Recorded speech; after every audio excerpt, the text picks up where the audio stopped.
Olá a todos, meu nome é Adnei William Donati e eu estarei falando um pouco sobre o meu trabalho de mestrado.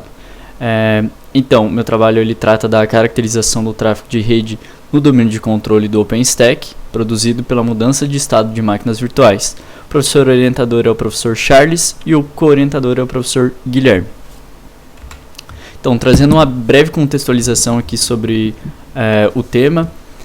Então esse trabalho ele gira em torno de computação em nuvem, então a gente tem diversas técnicas aí de sistemas distribuídos para que recursos computacionais sejam oferecidos sob demanda. Então, por exemplo, recursos como armazenamento, processamento, enfim, rede, e a gente busca com esse trabalho ter uma visão um pouco mais do provedor da nuvem, uma visão mais administrativa da nuvem mesmo.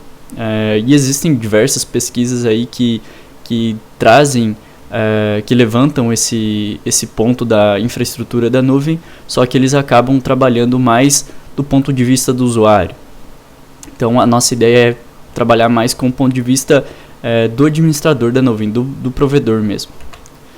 Então, trazendo uma contextualização aqui do porquê que a gente escolheu o OpenStack.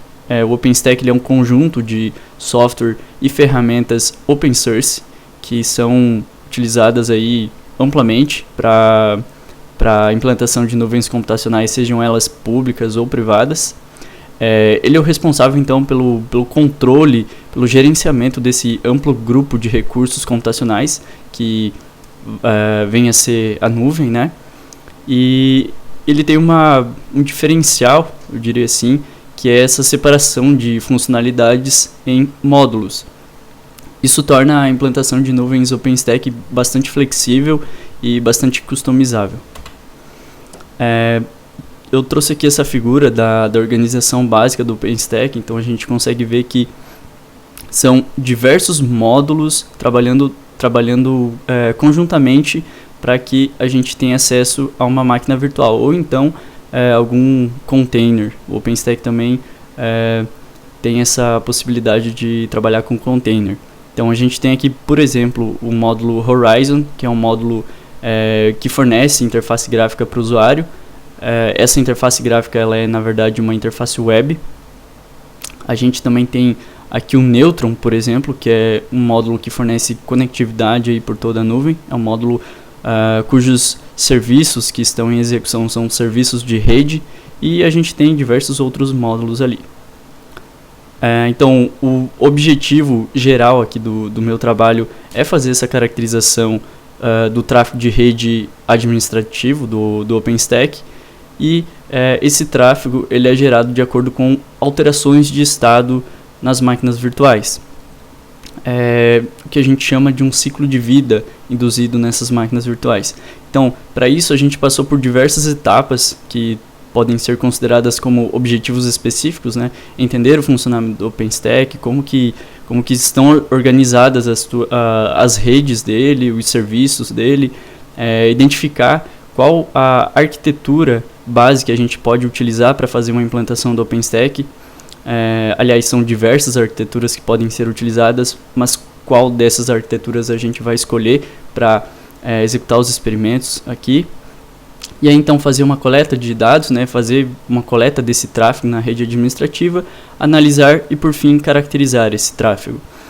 A gente encontra-se nessa etapa final de caracterização do tráfego coletado, e o que eu pretendo mostrar aqui mais ou menos como que está o estado do trabalho. Então, esse trabalho ele motiva-se principalmente na falta de informações sobre o impacto das ações dos usuários finais, aqui eu estou mostrando com o cursor, na nossa infraestrutura da nuvem. O quanto, por exemplo, impacta a criação de uma máquina virtual na nossa rede do provedor.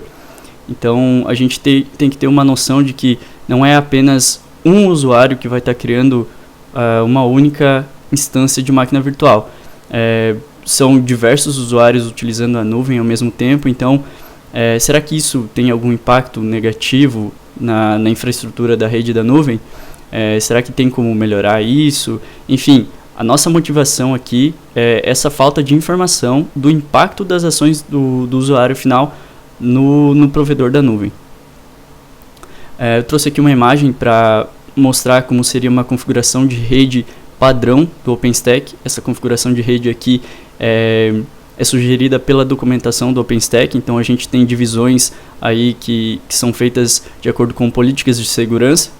Então a gente tem a rede administrativa, que compõe basicamente o nosso domínio de controle, o domínio administrativo do OpenStack. Ela é uma rede física que vai conectar todos os nós da nuvem. A gente também tem uma rede de convidado, que na maioria dos casos é uma rede SDN, que vai fornecer aquela flexibilidade para o usuário configurar a rede local dele. Então a gente também tem que ter esse servidor SDN, caso essa rede de convidado ela seja feita de modo definida por software, né, SDN. E temos as outras duas redes aqui, em verde e em preto, externo e API, duas redes públicas já que estão conectadas diretamente com a internet.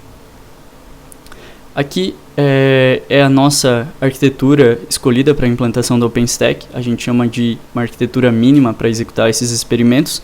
Essa arquitetura ela contém dois nós, o nó controlador e o nó de computação. As redes, a rede utilizada nessa arquitetura, ela respeita essa configuração de rede sugerida pelo OpenStack. Então, acaba que a gente tem essa divisão entre rede pública e rede administrativa feita por uma VLAN, uma vez que a gente tem apenas uma interface de rede aqui, que é o que nos é fornecido lá pelo Cloud Lab, uma plataforma de test bed, para a gente criar essa implantação do OpenStack. Então a gente tem basicamente serviços básicos do OpenStack para gerenciamento de imagem, de computação, de rede, de autorização e autenticação na nuvem, aqui o Keystone. Enfim, somente serviços básicos e separação das redes ali, que é o mais importante, uma vez que a gente quer trabalhar somente na rede administrativa. Então, quanto à nossa medição e classificação do tráfego, a gente faz tudo com base no ciclo de vida induzido da máquina virtual, que daí a nossa máquina virtual, a nossa instância de máquina virtual, ela vai passar pela criação, pela suspensão, o resume, né, voltar à atividade da instância, aí depois uma parada e, por fim, um engavetamento. Então, esse ciclo de vida que vai ser a base para a gente fazer a coleta de tráfego no domínio de controle do OpenStack, na rede administrativa. A gente escolheu esse ciclo de vida porque tem as operações mais básicas e mais comuns aí em máquinas virtuais. Então, o OpenStack, como ele trabalha com APIs REST, que tem portas bem definidas, isso acaba que o método de caracterização ele fica muito bom se a gente utilizar um port-based. Então, a gente tem portas muito bem definidas, então não tem por que fugir desse método de caracterização baseado em portas. Basta olhar as portas de origem e destino dos pacotes e a gente consegue identificar quais são os serviços que se relacionam com aqueles pacotes.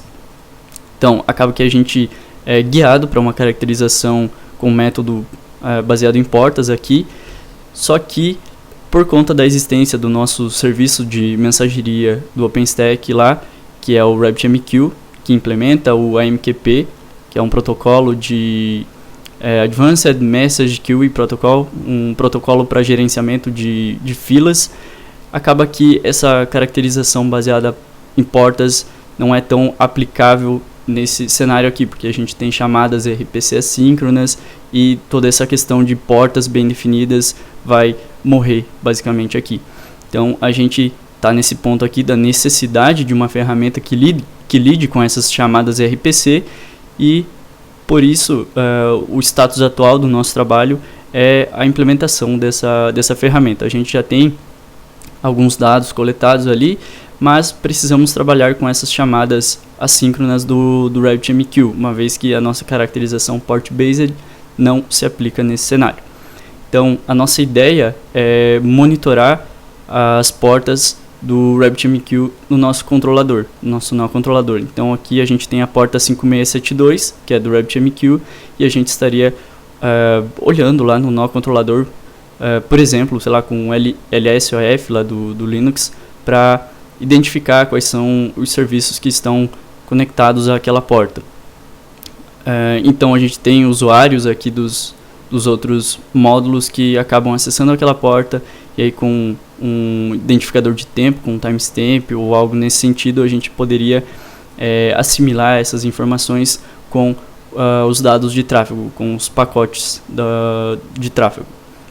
Então essa é a nossa ideia inicial, na verdade, e pode ser que a gente venha a recorrer a isso, mas então o status atual é que a gente está trabalhando, tentando identificar um método de como lidar com essas chamadas assíncronas aqui. Esse slide aqui, essa figura, na verdade, ela tenta tratar do nosso processo de medição e classificação do tráfego, de como que a gente executa os experimentos, na verdade. Então, aqui tem o nosso usuário que faz uma conexão SSH lá com o nó controlador da nuvem, que é provida pelo Cloud Lab, o nosso testbed, e aí então a gente executa o nosso monitor, o cara que vai capturar o tráfego aqui na nossa rede administrativa, e depois retorna um banco de dados com apenas informações relevantes sobre o tráfego aqui para o usuário. Foram feitos experimentos preliminares aqui com diversos sistemas, com diversas imagens de sistemas operacionais diferentes, e eu vou estar mostrando aqui apenas o do Ubuntu. É uma imagem do Ubuntu com 329 megabytes, e é possível notar aqui dois picos de tráfego, um na operação de criação e outro na operação de shelve, muito provavelmente pela transferência da imagem, aqui no de criação, da imagem do próprio Ubuntu Server, e aqui no shelve pelo snapshot que é gerado pelo engavetamento. Então aqui a gente mostra uma tabela do levantamento de tráfego por operação em máquina virtual e separado por serviço do OpenStack. Note que aqui a gente tem um MISC, que na verdade ele acaba englobando diversos serviços não caracterizados, mas a gente tem aqui os serviços básicos do OpenStack, e aqui dentro do MISC provavelmente a maioria desse tráfego seja do RabbitMQ, uma vez que a gente tem aquele problema com as chamadas RPC. Então as considerações finais é que a gente precisa trabalhar com esse tráfego MISC, né, cujo provável responsável seja o RabbitMQ, e a gente também pretende fazer experimentos com diferentes formatos de imagem para ver como que isso pode alterar de repente o volume de tráfego ou o tempo de execução de cada operação. Então, as direções futuras, o que a gente pretende estar fazendo daqui em diante é implementar uma ferramenta que consiga lidar com essas chamadas assíncronas do RabbitMQ e caracterizar de fato aquele tráfego MISC. Então, é isso. Muito obrigado.